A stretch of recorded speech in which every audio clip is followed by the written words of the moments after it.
जय श्रीराम। भुवनेश्वर कवयित्री पुष्पलता मिश्र। आज पवित्र दिवस मकर संक्रांति। यही दिन प्रज्ञावीर व्यासकवि फकीरमोहन जन्म। तांकरी जन्म उपलक्षे मोर गोटे कविता संक्रांति पुरुष फकीरमोहन। शुभा शुभे जन्मी मल्लिका सपुरे धन्य कल एही माटी। धन्य धन्य तुमे फकीर मोहन सारस्वत कल सृष्टि। संक्रांति पुरुष आहे प्रज्ञावीर दिश जाज्वल्य भास्कर। काल जयी कृति लेखनी मुनरु रचि भाषा हृदयर। कुसंस्कार अंधविश्वास विरुद्धे लेखनी चलाइथिल। भाषा साहित्यर भीष्म पितामह वासना वितरिथिल।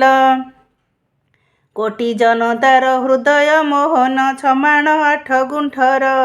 अनेक भगिया करती लढ़ेई मन भांगे सारियार। ग्रामे ग्रामे आजी मंगराज माने लुटुछंती राति दिन। गृह शत्रु मामु चक्रांतर बळे केते परिवार लीन। नीरवी जाइची लछमार भाव करुछंती प्रायश्चित। वृद्ध हरि सिंह बाहुनी कांदुची गोपाल मती भ्रमत। अनेक रेवती झड़ी पड़ुछंती वृंतच्युत निरुपाय। अलसे कलिका मन जाए भांगी खोजी पाए ना उपाय। आखु बाड़ी सते जाइछि उजुड़ी पान अछि गुआ नाही।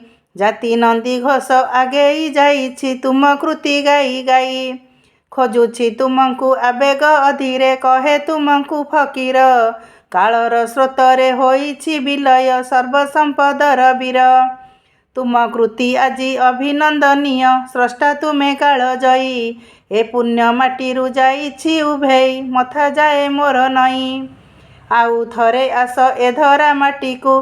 आउ थरे आस ए धरा माटी को खोजंती सर्वजनता।